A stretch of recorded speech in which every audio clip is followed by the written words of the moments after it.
మరి ఈ దినమునకై ఏర్పాటు చేయబడిన లేఖన భాగములో నుండి కీర్తన గ్రంథము 103వ కీర్తన గ్రంథంలోనికి రండి. దేవుని పరిశుద్ధ లేఖన భాగముల నుండి 1-2 వచనాలు మనం చూచినట్లయితే దావీదు రాస్తున్నటువంటి కీర్తనలను, నా ప్రాణమా యెహోవాను సన్నుతించుము, నా అంతరంగమునున్న సమస్తమా ఆయన పరిశుద్ధ నామమును సన్నుతించుము, నా ప్రాణమా యెహోవాను సన్నుతించుము. ప్రార్థన చేసుకుందాం.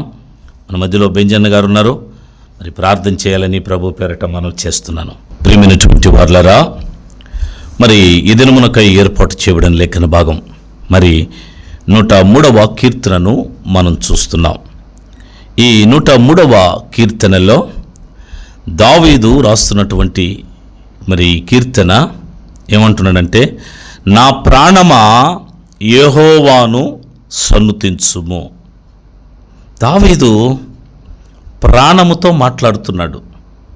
అసలు ప్రాణము మాట్లాడుతుందా? జాగ్రత్త జ్ఞాపకం చేసుకోండి. ప్రాణము మాట్లాడుతుందా?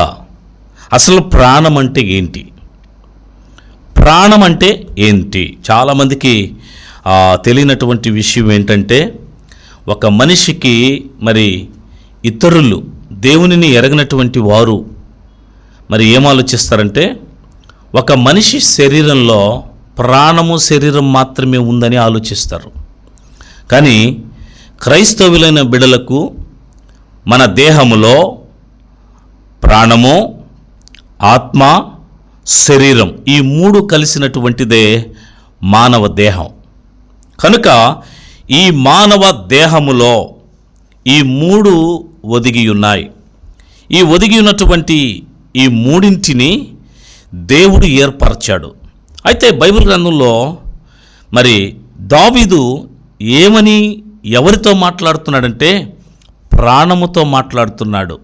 నా ప్రాణమా అన్నాడు. ఏమన్నాడు? నా ప్రాణమా యెహోవాను సన్నుతించుము అన్నాడు. ప్రాణము అనగా జ్ఞాపకం చేసుకోవలసింది ఏంటంటే, మానవుడు జీవించడానికి కావలసింది రక్తము గనుక ఆ రక్తమే ప్రాణం. అందుకే ప్రాణమునకు ఆధారము రక్తము గనుక రక్తమే ప్రాణం.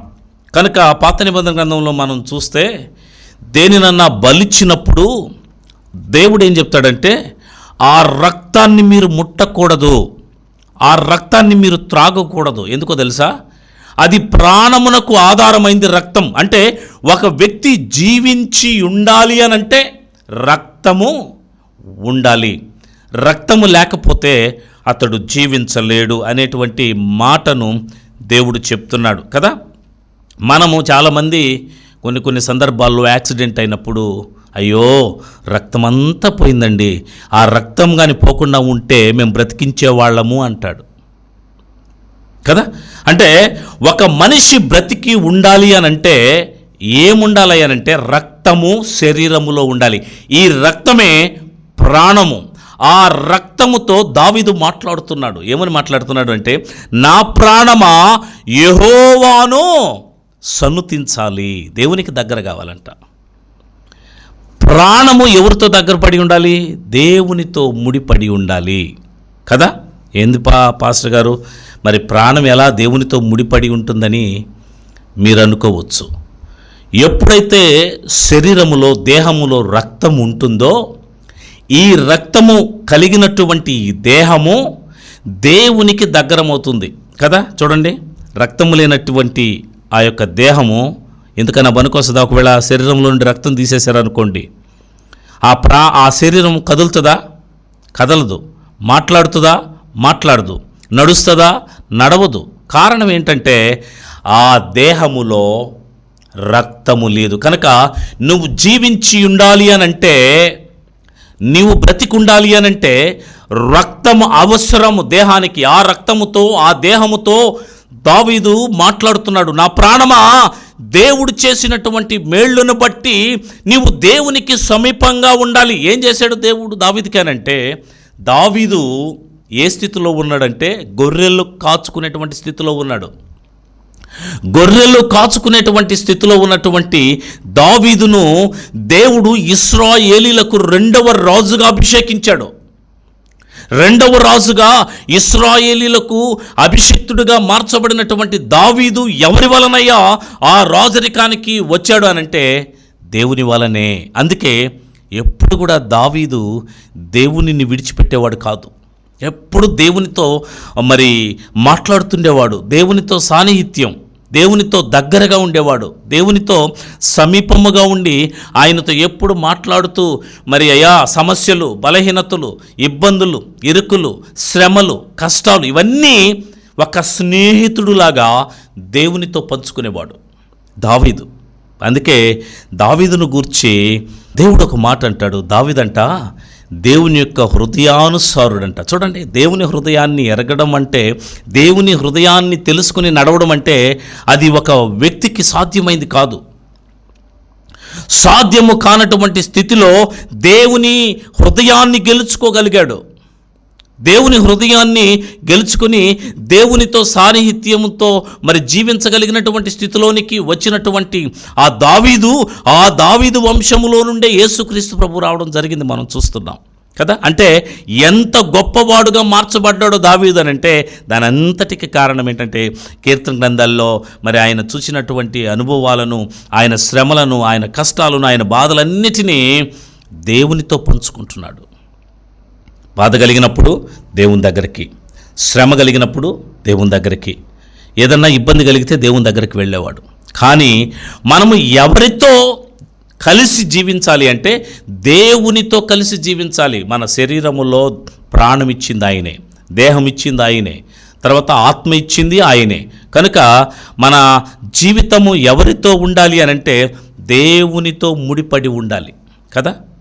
చాలామంది ఈ లోకములో పుట్టింది మొదలుకొని వాళ్ళు ఏం ఆలోచిస్తారంటే, నేను పుట్టింది, నేను పెరిగేది, నేను జీవించేది నా కొరకు, నా కుటుంబం కొరకు, నా బిడ్డల కొరకు, నా తల్లిదండ్రుల కొరకు, నా సంపాదన కొరకు, నా ఆస్తి కొరకు అనేటువంటి ఆలోచనతో మనిషి బ్రతుకుతూ ఉన్నాడు. చాలామంది దేవునిని ఎరిగినటువంటి బిడ్డలు కూడా అనేక మంది దేవునితో సాన్నిహిత్యం కలిగి ఉండలేకపోతున్నారు, దేవునితో సహవాసం చేయలేకపోతున్నారు.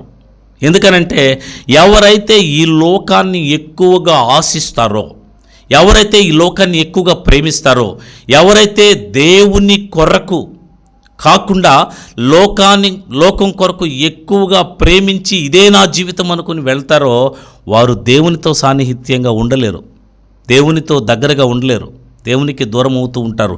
కానీ ఆదివారం పూట దేవుని మందిరానికి వెళ్తారు, ఆదివారం వాక్యం వింటారు, ఇంటికి వస్తారు. కానీ వారి జీవితంలో వారు దేవుని యొక్క హృదయాన్ని తెలుసుకోలేరు, దేవుని ఆశీర్వాదాలను పొందుకోలేరు. కానీ బైబిల్ గ్రంథంలో ఒక ఆయన ఏమంటున్నాడంటే ప్రాణంతో మాట్లాడుతున్నాడు. జాగ్రత్త గమనించండి, ఏమని ప్రాణంతో మాట్లాడుతున్నాడంటే 16వ వచనములో, మరియు ఆయన వారితో ఈ ఉపమానం చెప్పెను, ఒక ధనవంతునికి భూమి సమృద్ధిగా పండెను.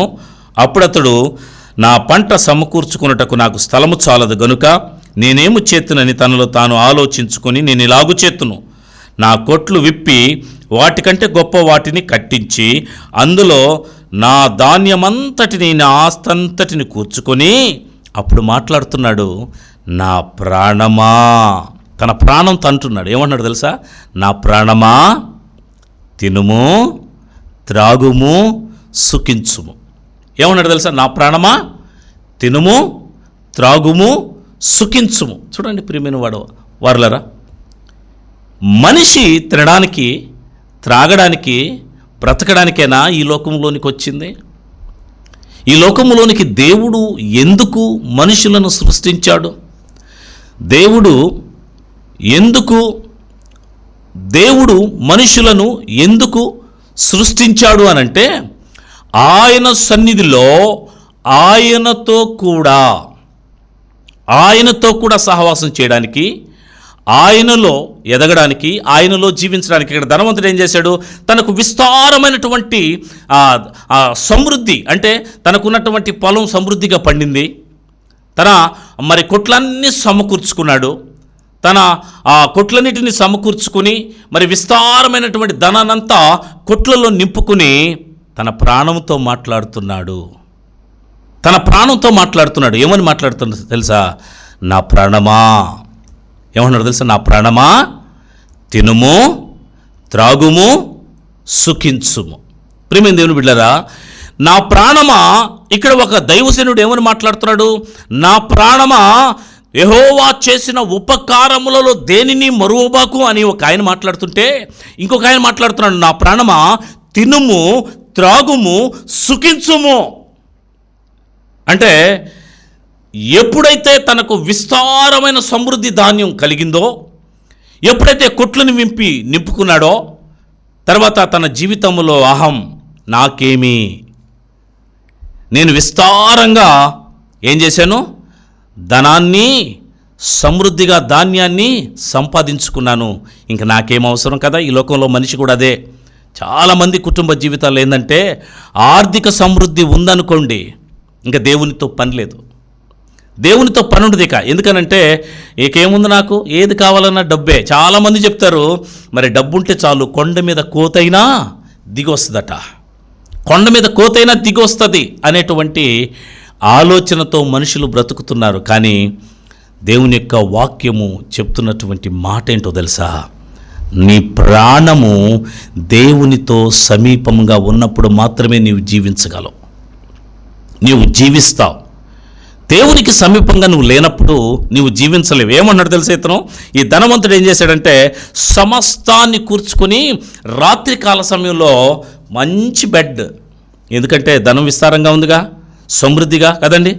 డబ్బు ఎంత ఎక్కువ ఉంటుందో అంత విలాసవంతమైన జీవితాన్ని జీవించడానికి మనిషి ఇష్టపడతాడు. కష్టాన్ని చేసుకోవడానికి, కష్టపడడానికి ఇష్టపడ్డు. విస్తారమైన ధనము మనిషికి ఉన్నప్పుడు అతడు ఏం ఆలోచిస్తాడంటే సుఖపడాలి. ఏ విధంగా సుఖపడాలి, నేను ప్రతి దినము నేను ఏ విధంగా సుఖపడాలి అని ఆలోచిస్తాడు. అతడు ఏం చేస్తున్నాడు తెలుసా? ఏం చేస్తున్నాడు? రాత్రికాల సమయంలో మంచం మీద పడుకుని తన ప్రాణముతో మాట్లాడుతున్నాడు. అనగా ప్రాణం అనగా రక్తంతో మాట్లాడుతున్నాడు. ఏమని తెలుసా? నా ప్రాణమా, అనేక దినముల కొరకు నేను ధాన్యాన్ని సమకూర్చాను. అయితే నా ప్రాణమా తినుము. ప్రాణం తింటుందండి? రక్తము తింటదా? తిందు. తినేది ఎవరు? నోరు కదా. నీ నోరు పని చేయాలి అనంటే నీ బాడీలో రక్తము ప్రవహించాలి. గుండె నుండి దేహమంతా రక్తము ప్రవహించినప్పుడు మాత్రమే నీవు ఆహారం తీసుకోగలవు, నువ్వు కదలగలవు, నువ్వు మాట్లాడగలవు, నువ్వు జీవించగలవు, నువ్వు సహవాసం చేయగలవు, ప్రయాణించగలవు. కానీ నీ నోరు పని చేయాలన్నా, నీ శరీర అవయవాలు పని చేయాలన్నా, నీ గుండె పని చేయాలన్నా రక్తం అవసరం. అంటే నీకు ప్రాణం అవసరం. ఎప్పుడైతే నువ్వు ప్రాణాన్ని కలిగి ఉంటావో, రక్తాన్ని శరీరంలో కలిగి ఉంటావో, అప్పుడు మాత్రమే. చాలామంది బలహీనత వచ్చినప్పుడు, శరీరం నీరసం వచ్చినప్పుడు, ఒళ్ళు తిరుగుతున్నప్పుడు, శరీరం మరి సడలినప్పుడు ఏం ఆలోచిస్తారంటే హిమోగ్లోబిన్ టెస్ట్ చేయించండి అంటారు. అంటే నీ దేహంలో రక్త శాతం ఎంత ఉందో అని టెస్ట్ చేయిస్తారు. ఎందుకో తెలుసా? రక్త శాతము మరి ఎంత ఉండాలి? జెంట్స్కి అయితే 14 to 16 అంటారు, కానీ మరి స్త్రీలకైతే కొంతమంది 9 నుంచి చెప్తారు, కొంతమంది అయితే 11 to 12 అంటారు, రకరకాలుగా చెప్తారు. కానీ నీకు రక్తము సమృద్ధిగా ఉంటే నీవు ఆరోగ్యవంతుడిగా ఉంటావని ఆలోచిస్తారు కదండి. కానీ ఈ రక్తంతోనే ఈ ధనవంతుడు మాట్లాడుతున్నాడు. ఏమని మాట్లాడుతున్నాడో తెలుసా? నా ప్రాణమా తినుము, త్రాగుము, సుఖించు. నా ప్రాణమా తినుము, త్రాగుము, సుఖించుము అని ఎప్పుడైతే ఆ మాట మంచం మీద పడుకుని విశ్రాంతిగా అంటున్నాడో, అప్పుడు ఆకాశము నుండి ఒక స్వరం వచ్చింది. ఏమో స్వరం తెలుసా? వెర్రివాడా. చూడండి, దేవుడేమంటున్నాడు? ఈ లోకములో తిని త్రాగి బ్రతకాలనుకునే వాళ్ళకి వెర్రివాడా అనేటువంటి స్వరం వస్తుంది. ఒకసారి కరోనా టైంలోనూ నేను గమనిస్తే ఒక త్రాగుబోతు రోడ్డు మీదకి వచ్చి అంటున్నాడు, మీడియా ముందుకు వచ్చి ఏమంటున్నాడు తెలుసా? ఈ మందు లేకపోతే నేను బ్రతకను, ఈ మందు కోసం చచ్చిపోతా, ఈ మందే నా జీవితం, నా భార్య బిడ్డలొద్దు, నాకెవ్వరొద్దు, నాకు ఈ మందే కావాలని ఆ వైన్ బాటిల్ని చూపిస్తూ అంటున్నాడు. నా ప్రాణం ఇదే. ప్రియమైన దేవుని బిడ్డలారా, ఈనాడు మనిషిని యొక్క ప్రాణం ఏంటి?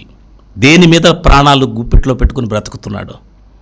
కొంతమంది బిడ్డల కొరకు తన ప్రాణం పెట్టుకుంటారు, కొంతమంది ఆస్తి పాస్తుల కొరకు, కొంతమంది వాటిని కాపాడుకోవడానికి, కొంతమంది తినడము త్రాగడం కోసమే. చాలామందిని గమనిస్తే ఎంజాయ్ చేస్తూ తినాలిరా అని అంటారు కదా. నా ప్రాణమా తినుము, త్రాగుము, సుఖించు.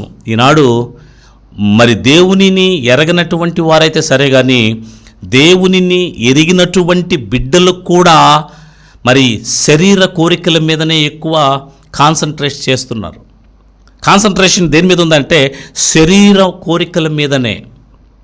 కనుక నా ప్రాణమా తినుము, త్రాగుము అంటే వెంటనే ఒక స్వరం వస్తుంది, వెర్రివాడా. ప్రియమైన దేవుని బిడ్డలారా, ఎవరు అంటున్నారు తెలుసా? ఆ మాట దేవుడు అంటున్నాడు. ఏమన్నాడు తెలుసా? వెర్రివాడా, ఈ రాత్రికి. ఏ రాత్రికి?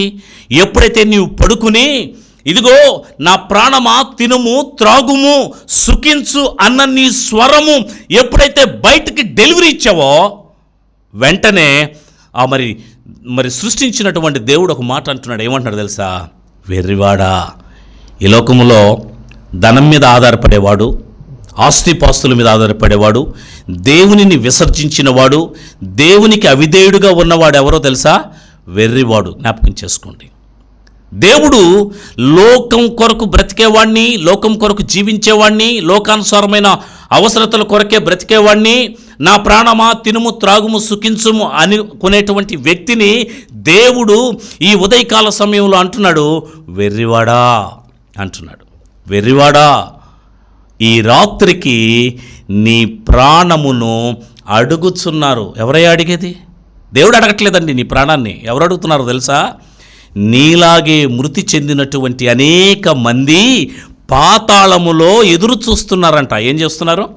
పాతాళములో ఎదురు చూస్తూ ఏమన్నారు తెలుసా? వరే వెర్రివాడా, మేము కూడా నీలాగే తిన్నాం, నీలాగే త్రాగాం, నీలాగే సుఖించాం, నీలాగే దేవుని మాటలు విన్నాం, కానీ పట్టించుకోలేదు.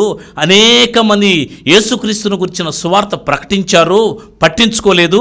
మరి దేవుని యొక్క వాక్యం విని దేవుని నమ్ముకోమని కరపత్రికలు పంచారు, మేము నమ్ముకోలేదు. అయితే నీలాగే మంచం మీద పడుకుని ఏమన్నామో తెలుసా? అబ్బా, సమృద్ధి అయిన జీవితం కదా, నా ప్రాణమా తినుము, త్రాగుము, సుఖించుము. నా ప్రాణమా తినుము, త్రాగుము, సుఖించుము అని అంటూ ఏమంటున్నాడు తెలుసా? వెర్రివాడా, ఈ రాత్రికి నీ ప్రాణమును అడుగుచున్నారు. ఎవరో తెలుసా? మనలాగే మరణావస్థలోనికి వెళ్ళినటువంటి వారు, అనగా ఈ లోకానుసారంగా బ్రతికి భ్రష్టత్వములో మరి బ్రతుకుతూ మరి లోకం కొరకే జీవించి సృష్టించిన దేవుణ్ణి వదిలేసి దేవునికి దూరమైపోయినటువంటి వారందరూ పాతాళములో ఉంటూ, వెర్రివాడా, నీలాగే కదా మేము భూమి మీద జీవించాం, తిన్నాం, త్రాగినాం, సమృద్ధిగా సంపాదించుకున్నాం, ఎన్నో మరి ఆనందాలను అనుభవించాం. అయితే దేవుడు ఒక మాట అన్నాడు, వెర్రివాడా అన్నప్పుడు వెంటనే అతని ప్రాణాన్ని ఎవరు అడుగుతున్నారట? అక్కడ ఉన్నటువంటి వారు అడుగుతున్నారు కదా. ధనవంతుడు లాజర్ను కూడా మనం జ్ఞాపకం చేసుకుంటే, ధనవంతుడు లాజరు పరిస్థితి చూస్తే, లాజరు మరి ధనవంతుని ఇంటి వాకిట పడేటువంటి రొట్టె ముక్కల కొరకు ఎదురు చూస్తున్నాడు. రొట్టె ముక్కల కొరకు ఎదురు చూస్తూ ఏమంటున్నాడు తెలుసా? నాకు ఈ లోకంలో తిండి దొరకకపోయినా పర్వాలేదు, ఆస్తిపాస్తులు లేకపోయినా పర్వాలేదు, నేను ఎవరితో బ్రతుకుతాను తెలుసా? నా శరీరం అంతా పుండ్ల చేత నింపబడి కుక్కలు నాకుతున్నా నా ప్రాణము ఎవరితో ముడిపడిందో తెలుసా? దేవునితో ముడిపడి ఉన్నది అంటున్నాడు. కానీ ఆ ఇంటి లోపల ఉన్నటువంటి ధనవంతుడు ఏం చేస్తున్నాడు తెలుసా? నా ప్రాణమా తినుము, త్రాగుము, సుఖించుము. రోజు ఏ విధంగా ఒక డిఫరెంట్ స్టైల్లో మరి సుఖపడాలో ప్రయత్నం చేశాడు.